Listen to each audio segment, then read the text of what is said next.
vaittaணai vāழā vaiyahat tuyyum vaழியறி வழியழி திṅṅaṉ vaittiḍil lārkkum miṉbilai tuṉbē vaṛ்விதிள் cāvadē māṇbām paittiயம் பற்றி பயனறு meṉakkuண் padamuṟும் marumarun daruڵvāy paittiya marundāp pāroḻi raruṇa paruppata vuruppeṟu padamuṟu. In the previous 7 videos in this series, I talked about each of the first 7 verses of Arunachala Padigam, and this time I'm going to be talking about the 8th verse. In the 7th verse, Bhagavan prayed to Arunachala to crush the rising of the ego, to eradicate the ego. He said, "Who am I to come out as another, something other than you? You come out, Arunachala, come out and placing your feet on his head, meaning on the head of the ego." In other words, when ego manifests, our real nature, which is Arunachala, is seemingly obscured. When, in order to destroy the ego, our real nature has to manifest, has to come out. That's a metaphorical way of saying we have to be clearly aware of ourselves as we actually are. Then only ego is destroyed, because ego is false awareness of ourselves. So in that verse, verse 7, he prayed for to Arunachala to crush the rising of the ego. That means to kill the ego. In this verse also, he's praying to Arunachala to complete the task of killing him. This is actually quite, it's a similar to, he made a similar prayer in verse 3. In verse 3 he said, "By the rope of your grace, pulling or attracting me, who did not come close to an intention to think of you, the Lord, you stood determined to kill me without leaving even a little life. What wrong did I, this poor wretch, do to you? What little obstacle now, implication prevents you fulfilling your intention to kill me? For what reason are you tormenting me in this way, keeping me half alive? Arunachala, who of God, fulfilling your intention, the intention implied here, your intention to annihilate me completely, may you live as the only one for all eternity." In a similar way, in this verse, he's praying to Arunachala to finish the task which he has begun. Arunachala has one intention, is to annihilate ego. So you've begun this task, but now completed. That's the general idea of this verse. He begins this verse with the words vaittaṉai vāḷā. Vaittaṉai means you kept or you made, implication me. Vāḷā means, in this context, vāḷā means worthless. Some people take vāḷā here. Vāḷā can also mean the same as summa, as in sumairu, just be. So some people said, you made me in that state of just being. Some people interpret the verse in that way, but that is not appropriate here, because in the next verse, in the next sentence, he says, if you keep me in the condition, it will not be happiness for anyone, only misery. So he's not using the sense of, he's not using vāḷā here in the sense of summa, as in summa irupali, just being. He's using it in the sense of worthless. But vaittaṉai vāḷā is the first clause, but actually in a Tamil sentence, the main verb comes at the end. All the previous and all subsidiary clauses come before it. But in poetry, sometimes it's to fit the poetic meter. Sometimes the sentences are are rearranged in a non-natural order. So in this sentence, actually, the main clause is vaittaṉai vāḷā, you made me worthless, but there's an adverbial clause which comes after it in the verse, but in sense it comes before it. The adverbial clause is vaiyahat tuyyum vaṛiyaṟi matiyaṛitu. That means destroying the mind to know the way to live in this world, is the literal meaning of it. Vaiyahat means in the world, tuyyum means to live, vaṛi means the path or the means, the way to live in this world.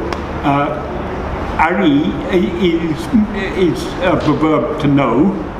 Mati means mind. But mati means mind, and generally the mati means mind in the sense of intellect, intelligence, but it can also mean in the sense of the inclination or will. So we can take it to mean you've destroyed in me the intelligence to know how to live in this world. How to live means to subsist or survive. So I'm unfit for this world. I don't know how to live in this world. So it can mean I don't know how to live in this world. It can also mean if we take mati in the sense of inclination or will, you've destroyed in me any wish to know how to live in this world. I'm not interested in other people are so eager to thrive in this world, to amass wealth, enjoy all sorts of pleasures. I have no inclination, my mind doesn't go in that direction. I have no inclination to find a way of thriving in this world or subsisting in this world. And also I don't know how to do so. Both the will and the intellect, both of those are implied by the word mati. You can take it in either way. So destroying in me the mind or the intelligence or the inclination to know the way to live in or subsist in this world, survive in this world, you made me worthless. So Bhagavan is describing the state of a devotee who has not yet been completely annihilated, who has not yet surrendered himself completely, but at the same time doesn't yet have sufficient love to surrender himself completely, himself or herself, it's not gender specific, doesn't have sufficient love to surrender completely, but also has no inclination to thrive in the world, to enjoy worldly pleasures, to make a living or make what most people would consider a successful worldly life, whether in terms of pleasure, or in terms of prestige or wealth or whatever people find making life worthy. I have no inclination to make anything of this life, to live in this world. I have no inclination, but at the same time I don't have sufficient love to surrender to you. The implication, it's not mentioned there, but it's implied. So in the second sentence he says, tiṅṅgaṉ vaittiḍi, if you keep me thus, if you keep me in this condition, miṇbilai tuṉbē, it will not be happiness for anyone. Tuṇbē, only misery. So if you keep me like this, suspended between life and death, as he said in verse 3, if you keep me neither completely destroying me nor letting me, giving me any inclination to live in this world, keeping me suspended between life and death, as it were, if you keep me in this condition, it will not be happiness for anyone. It won't be happiness for you, it won't be happiness for me. It will only be misery for both of us.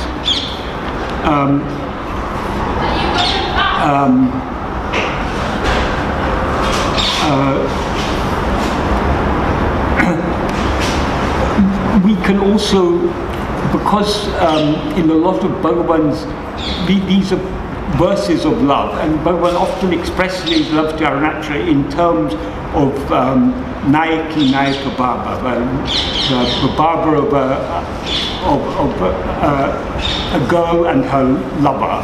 So Arunachala is the lover, the prospective husband, and Bhagavan is the girl who has come to Arunachala. So it's the girl saying, "You've given me, I have no interest in anything else in the world. I only want to be with you. So you're now keeping me like this without, I've got no inclination to seek any other pleasure in this world. I only want to be with you." But the implication is you've not yet consummated our love. You've not yet married me or consummated our love. So you may be worthless. I'm unfit for the world, and then you've abducted me from the world, taken away any interest I had in the world. I can't go back to the world now, but it's for you to consummate our love by annihilating me instead, by annihilating my ego. If you keep me in this condition, it won't be, I'll be miserable, you'll be miserable. It won't be happiness for either of us. And the world will ridicule us that this girl ran away with this man and they're not even getting married, their love isn't consummated. Then in the next sentence he says, vāṛvidiṛ cāvadē māṇbām. Vāṛvidiṛ means here idil is can be taken as a locative case ending. Some people translate this sentence as vāṛvidiṛ as in life, cāvadē dying indeed. Some people take it to mean death in life, dying in life is indeed greatness.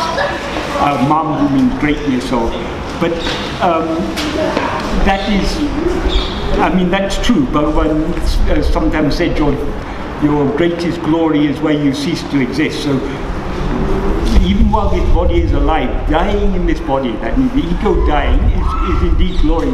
But that's not the sense in which Bhagavan is saying it here. Because here he's talking about the pitiable condition of his life. So vāṛvidiṛ means the ill can be a locative case ending, but here it can be used as in the sense of than. So dying indeed is better than this life. So I'm now suspended between life and death. It's better you to finish me off, kill me completely, is the implication. So dying indeed is better than life. Vāṛvidiṛ cāvadē māṇbām. It's better to die than to continue living like this. Then that is an implied, all that is implied prayer, but the prayer comes very, Bhagavan expresses prayer more directly in the final sentence, which is a longish sentence. Paittiyam paṭṛī payaṉarum meṇakkuṉ padamuṟu marumarun daruḻvāy. Paittiya, that's the main clause, and the next clause is actually a clause addressing Arunachala. Paittiya marundāp pāroḻi raruṇa paruppata vuruppeṟu payaṉaṛu. So the vocative clause, the clause where he's addressing Arunachala, payaṉaṛu means O Supreme,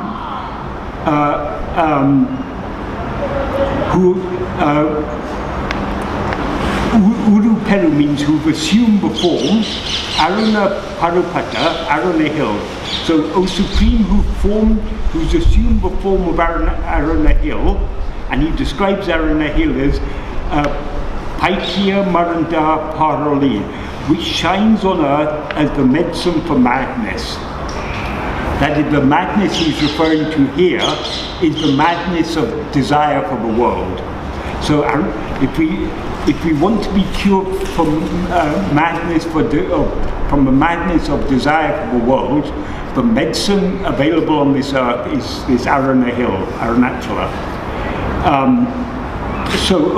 Which is the supreme. It is the supreme God or the supreme reality who has assumed the form of Arunachala, which shines on earth as the medicine for madness. Then that's the vocative clause, but the main prayer is in the clause that precedes that. Paittiya, paṭṛip, payaṉaṟu, meṉakkuṉ. To me,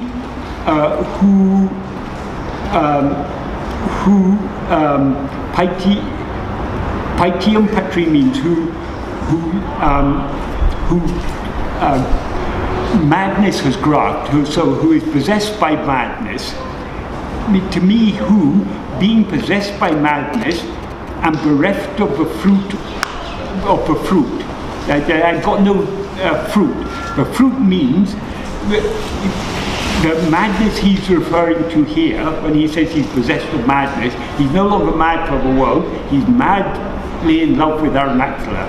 So the madness of love for you, I'm possessed with the madness of love for you, but I'm bereft of the fruit, I'm bereft of the benefit of if we are madly in love, the benefit of being madly in love is we attain the object of our love. Bhagavan is madly in love with Arunachala. The fruit of his madness should be the annihilation of his ego. That is the very purpose of Arunachala. So the annihilation of ego and the resulting attainment of our real nature, which is just pure self-awareness. The restoration of our self to our real our true nature, our real state. So, to me, in spite, the implication is, in spite, though I'm possessed of madness for you, I still don't have that fruit. So to me, who in spite of being possessed by madness of love for you, am bereft of the fruit of such madness, namely the achievement of Atmajnana or pure self-awareness. So he's describing himself there.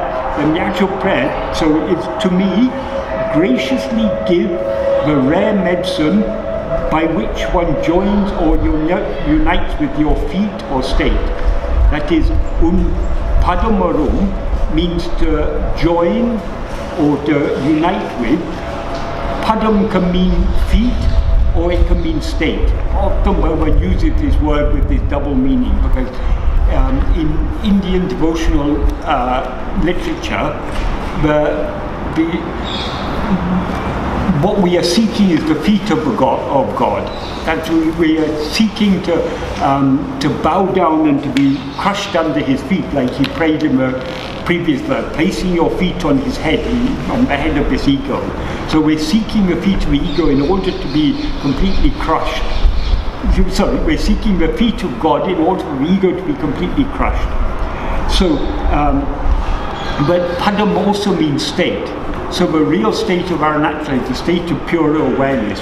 That it's when the ego is annihilated, we thereby cease to be separate from Arunachala. We attain his state, which is the state of pure awareness.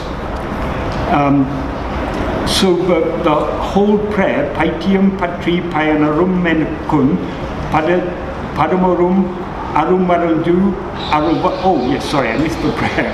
So to me, graciously give the message. Aru means the rare medicine. Graciously give the rare medicine by which one joins your feet. So to me, who in spite of being possessed by madness of you, am bereft of the fruit of such madness, namely the attainment of your state, the attainment of jnana, graciously give the rare medicine by which one joins or unites with, or implication by which one merges with your feet or your state, implying the state of pure awareness. So Bhagavan, as in earlier verses, Bhagavan is expressing the feeling of a devotee who's come so close to surrender himself but hasn't yet completely surrendered, who still lacks the love to completely surrender. So praying, just finish off your task. You brought me here in order to consummate my love for you by destroying my ego. Just finish off. Living like this is miserable. It's not It's not happiness for you. It's not happiness for me. It's miserable for both of us. So it's better to die than to live in such a life. Neither in the world nor attaining the spiritual state of pure, the real state of pure self-awareness. So it's miserable. So you were appeared on earth in the form of a hill, which shines as a medicine for madness, which is there to save us from the madness of the world. You've saved me from the madness of the world, but you haven't yet finished off the task. You've saved me from madness of the world. You've given me madness for you. Now just finish off this task by just annihilating me. That's the benefit. That's the fruit that is to be gained by losing the madness of the world and gaining madness for you. The benefit to be gained is the annihilation of ego, and thereby to become, to unite with or become one with your real state, your state of pure self-awareness. So just finish off your task. That is what Bhagavan is. He doesn't say finish off the task, but that he said it earlier in verse 3. He said, in verse 3 he said, fulfilling your intention, meaning the intention to annihilate me, may you live forever. So again here, the same implication here, finish what you've started. You've started this work. Now don't just keep me here suspended between life and death. In an earlier verse he talked about one of the verses,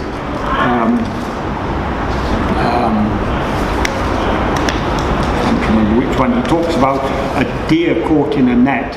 Yes, in verse 5. So when I may not be like a deer caught in a net, seek out the destruction of my weariness, or put an end to my weariness, which results from me having lost the love for the world and have love for you, but I still haven't attained you, so I'm weary. Now just finish this task off. This is the Baba running throughout these verses.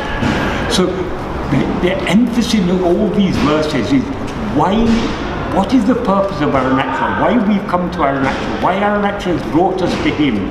It is only to annihilate the ego. In order to annihilate the ego, our ego can be annihilated only when he reveals himself, his real nature to us. That's what he prays for in verse 1. And he will reveal his true nature to us only when we have true love for him, as he prays in verse 2. But then now he's giving the love. You've made me mad with love for you, but you haven't yet given me the fruit of that madness, which is the annihilation, the eradication of my ego. So just finish off your task. That's what Bhagavan is praying. So there's so much love and yearning for just becoming one with Arunachala.